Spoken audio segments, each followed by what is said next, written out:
welcome to our 7th and final session on Go Forth and Preach. As we've been talking about all these weeks, we're using the Holy Father's encyclical on the mission, and the name just suddenly escapes me, but that's okay. We're just going to keep talking anyway. From Pope John Paul II. And today we're just going to kind of tie up a bunch of loose ends. Because there are a number of kind of leftover points that the Holy Father deals with in a very brief manner to kind of wrap up everything that we've discussed. You know, when we talk about missions and we talk about being missionaries and we look at the world and the big panorama of things, we realize there's all kinds of different settings out there and different kinds of cultural environments, different kinds of missions that need to be done. So Pope John Paul II identifies 3 primary kinds of missionary settings. You know, normally when we talk about missions, we're referring to what the church calls the mission ad gentes, which means to the people. The mission ad gentes is, in a certain sense, your classical kind of a mission. It means going out to people that either A, haven't ever heard about the gospel, or B, they've had so little contact that it really hasn't influenced their culture. Like earlier on, I believe in one of the videos, I mentioned that I had visited Cambodia. Certainly there have been Catholic missionaries there. Certainly they've had very limited contact for a couple hundred years because of the French, for example. But has Catholicism, and let alone Christianity, really in any significant way touched Cambodian culture? Not really. I mean, when we go there, you recognize you're in a completely different world. That would be mission ad gentes. And frankly speaking, most of Asia, even though Christianity has had contact there for over 500 years, most of Asia is still considered very much mission territory. And this is a tragedy because we're dealing with, like we said, close to 50% of humanity living in a continent that is still mission territory. The second kind of territory that we can consider would be something that most of us really wouldn't call missionary, but considering that every Catholic has a missionary spirituality, we can fit it into this category. It is the mission of basically dealing with established Christian communities. What does it take, for example, to maintain a Christian community? Because we know that all it takes is for one generation to be weak in the faith, and the chain has broken. There's a weak link in the chain, and culture begins to crumble. The Christian culture that has been established begins to crumble. And realistically, in the 20th century, and even now in the 21st century, we have been witnessing that. Countries that for centuries were Christian. Think of Spain, think of Ireland, now think of the direction Poland. My experience in the Philippines, I can see it happening. Right now, people consider the Philippines a very Catholic country. However, there's a giant cultural battle going on, and we don't know which direction, where the battle is going to end. So many countries that within one generation seemingly have gone from being bulwarks of the Catholic faith to being ex-Catholic countries or minimally Catholic countries. And finally, the Holy Father refers to, he doesn't use the terminology post-Christian, but he refers to countries where Christianity has existed and the flame has been there and has begun to flicker and go out. For example, the United States in very many senses. We live in New York City. We live in the New York area in Yonkers.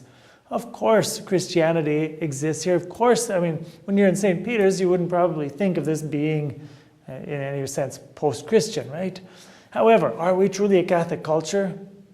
If you walk down the street, if you look at the things that happen in our country here, there's a whole litany of things that we can talk about in society.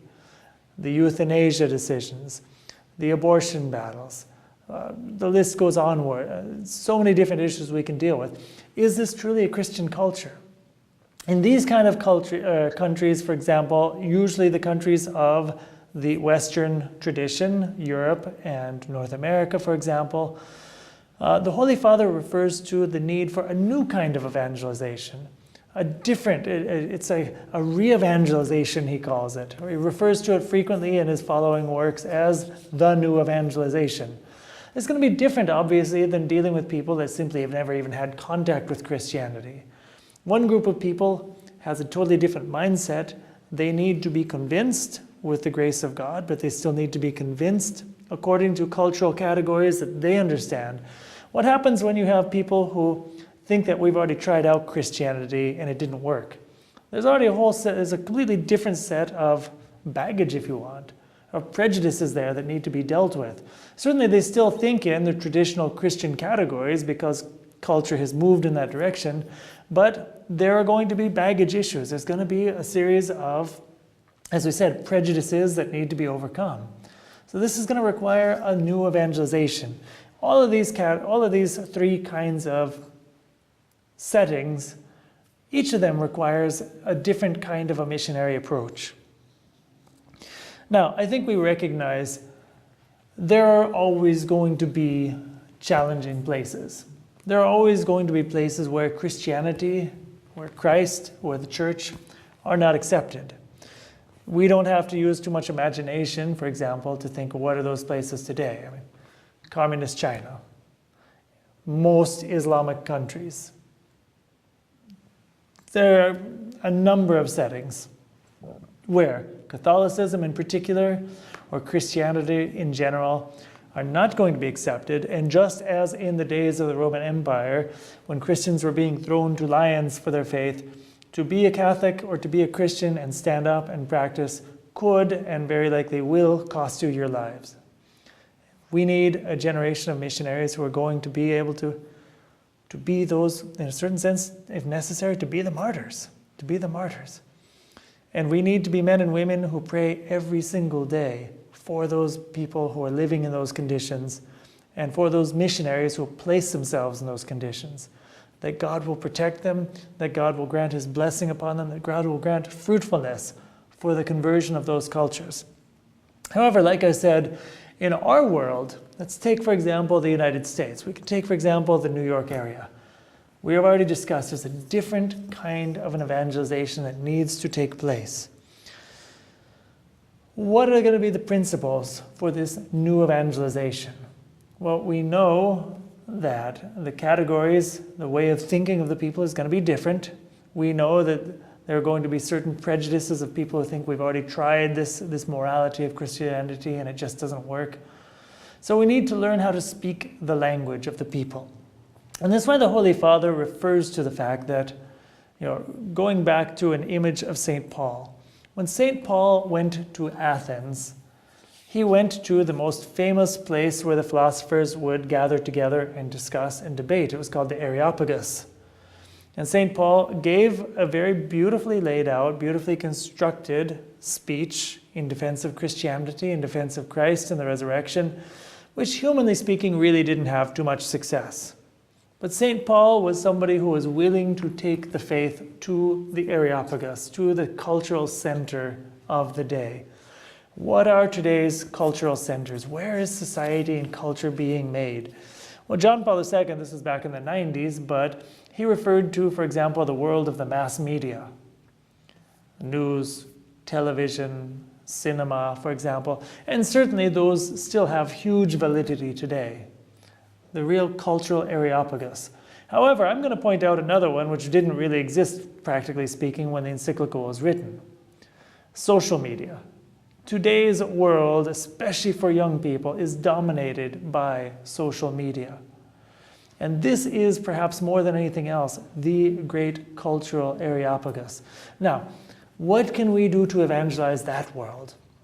And there are a lot of people who in modest ways, or not so modest ways, some of them are actually quite clever and effective, are already working to evangelize the social media networks.